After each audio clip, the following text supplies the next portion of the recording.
All right, guys. Today we're gonna talk about Atlanta, moving to Atlanta, and what to expect.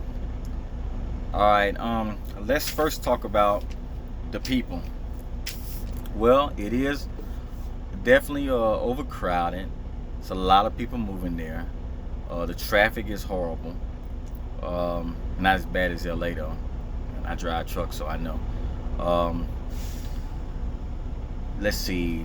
You got the people there. You got some people who still have who will give you that southern hospitality.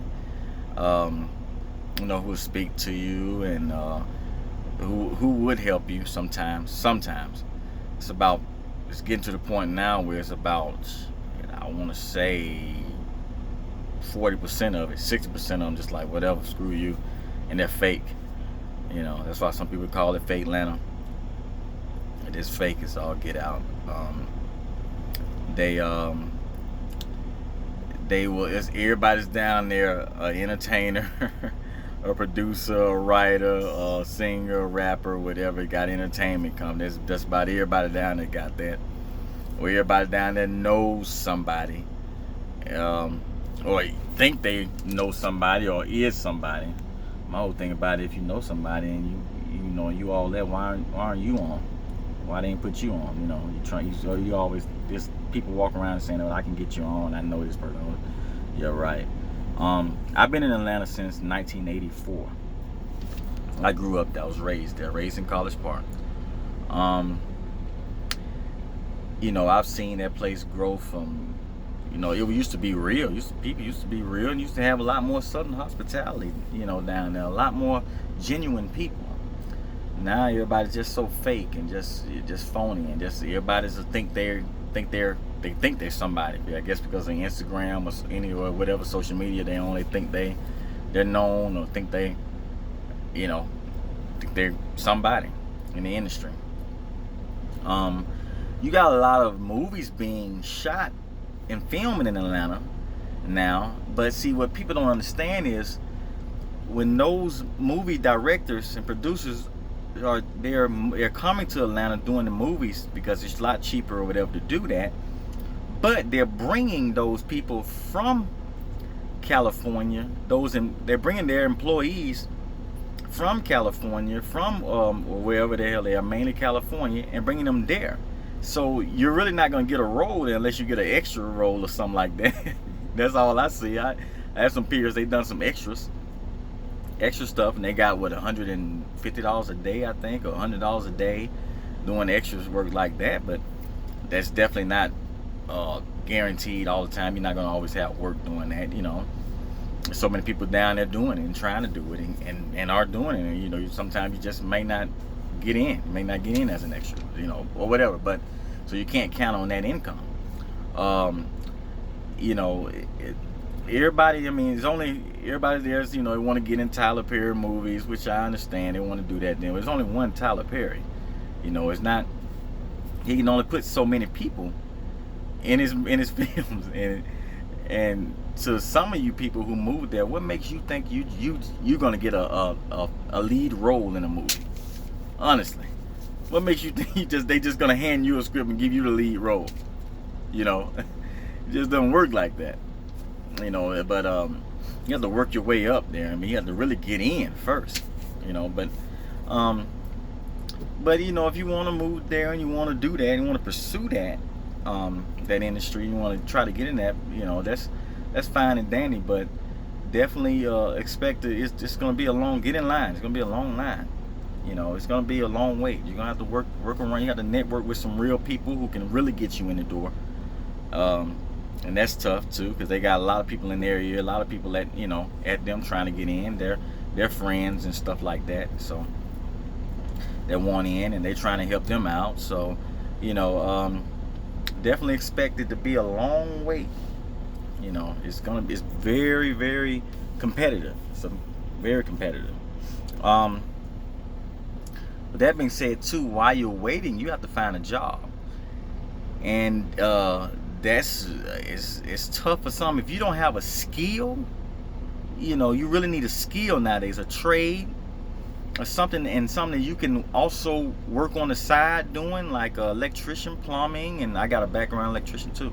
Electrician, plumbing, heating and air, and that's, you know, and it's tough to get jobs in those fields too, because everybody's down there trying to. You got a lot of people down there trying to do that too, you know, that are in that. So, you know, I definitely would say network, network, network, network. But you definitely need a skill, a trade. If you do have a college degree, most of the people who I've seen get jobs with their college degrees, with their bachelor's or master's or whatever, were engineers.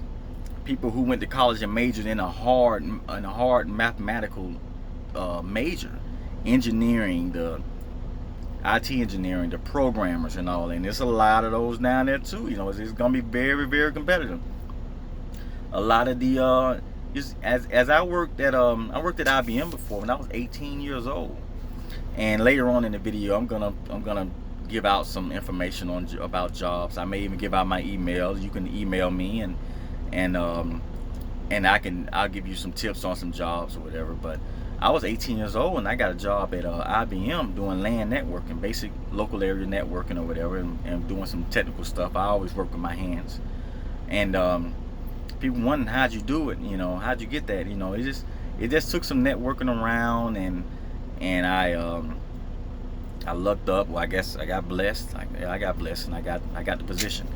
But you know, it is tough down there. You know, and it's getting tough to make it off 33 or 36,000 a year. I mean, you're gonna really live paycheck to paycheck still with that. And you know, it's gonna be tough. You know, you're trying to find like a decent apartment where you don't have to worry about robberies and just, you know, and killings or whatever around you, whatever. That's a decent place to, especially if you have a family where you want to raise a child at, or, you know. But you know, it's gonna be tough. It's not easy. I would say if you already with the company, wherever you are, if you can transfer, that'll be a good, if you can, that'll be a good way to do it. That way you have income coming in while you're there, you know, until you can find something better, until you can get that entertainment position that you want, the acting. If you can, you know, stand in line, the long line. Speaking on entertainment, everybody's in the entertainment down there. Everybody's trying to do it. Everybody's a producer. Everybody's a writer. A lot of them are liars, but they say they do this, say they do that, but really don't. Everybody's rapping. What get me with the entertainment business, the people who rap and stuff, it's like, if you don't know nobody, or you don't know how to market this product to a wide range of people, to everybody, then you just made an album, spent money in the studio, and that's it. You're just gonna ride around listening to it yourself. You know, it's yelling and saying, yeah, I got an album out, it's come out then, blah, blah. So what? Who cares? Nobody knows about it. You didn't market it. You don't have any marketing behind you, any money to push that album, you know, to get it on the radios, to buy the I don't know, get billboard advertisement. You know, if you don't have all that, then you just wasting your money, your time, you know. Another thing I guess I want to talk about is the dating there. It's hard. It's not easy. It's very hard. Finding a genuine person that you like, and I see so many people are fake. You got that down low stuff with them guys down there, down low, want to have a woman but sleep around with men. You got women that want to have a man sleep around with women too. I don't too much careful about that, but anyway,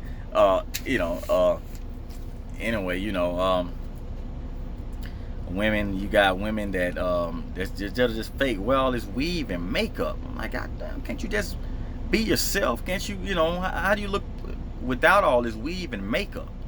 You got to pack all this stuff on your face and you look like a clown. You know.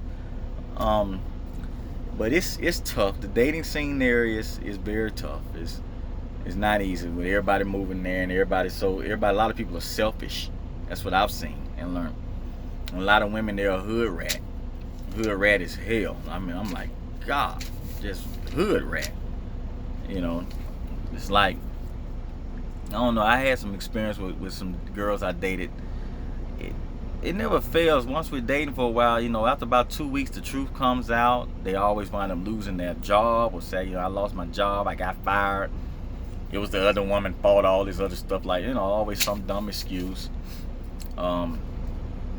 You know, they just so hood rat. I mean, all they think about too is the music stuff, and you know, I'm like, you know, there's many ways to make money besides that. But other than that, you know, good luck to you all who want to move to Atlanta, Georgia, and you try to make it. I understand you and 1,000 other people will arrive the same day. You will definitely get there on the same day with the same dreams, probably, and one of you will probably slip through the cracks and maybe make it, or neither you, or neither one. You know, it's tough. It's tough there, man. It's not gonna be easy. And like I said, I've been there since 1984, when I was 2 years old, basically a baby, and I'm 37 now. And I can tell you a lot about it. You know, I know a lot of people, and I've seen a lot of fake. I moved recently. I've moved around. When I got 30, I would always go back because my mother and my family's there, so I always go back to visit and stay for a while and visit and then leave, whatever, go back, go to a different state. I lived in different places, and it's not like that everywhere you go. After a while, you know, and you can go broke living in Georgia. I know of some people, who moved there with about 500,000, and they said at about a year and a half, they were down to $20,000. $20,000, and then after that, the second year, they ain't having anything. They were just working a job, trying to make it. You know, I know one other guy, he did that, and he said he moved there with pretty much the same thing, and 8 months later, it was down in there, but he made it all back. He made it all back. He was in entertainment, and he got lucky. He got very lucky. He got lucky. It don't happen like that all the time at all. It's 1 out of 50 that make it like that. But you know, I grew up on the South Side, and you know, it's just tough. It's not easy, you know. But like I was saying about the jobs earlier, it's some jobs there that I've recently seen. I'm not there right now, not living there right now, but I've recently seen that are hiring, and a lot of people not applying it. They overlook that particular position. They're hiring. They pay around, starting out, 27 to 45,000 a year, I guess, depending on experience. But they are hiring all the time, and most people overlook it because they don't think about that particular position. And I'm not gonna say exactly what it is. You have to email me, and maybe I'll, or better yet, comment down below, and I can DM you or something or whatever. I'll send you a message what job it is. But if you're in the IT industry, I know a great like a company that does hire you. It's more staffing, but they hire all the time engineers and pay them 80, 90,000 a year. And that was the company that I went through when I was 18 years old, and they got me on that IBM position. Back then, I was making 18. It was back when that was about year 2000. Yeah, about year 2000. I was making 13 an hour back then, 13.50. Now back then they got a raise 14 or whatever. But you can comment anyway, like, subscribe, and comment down below and let me know what you think. But this video is about moving to Atlanta, so just let me think, and let me know what you think. And email me at it'll be Larrystrotherjr at yahoo.com, or I'll leave it down below in the description. But anyway, thank you. You all have a great day.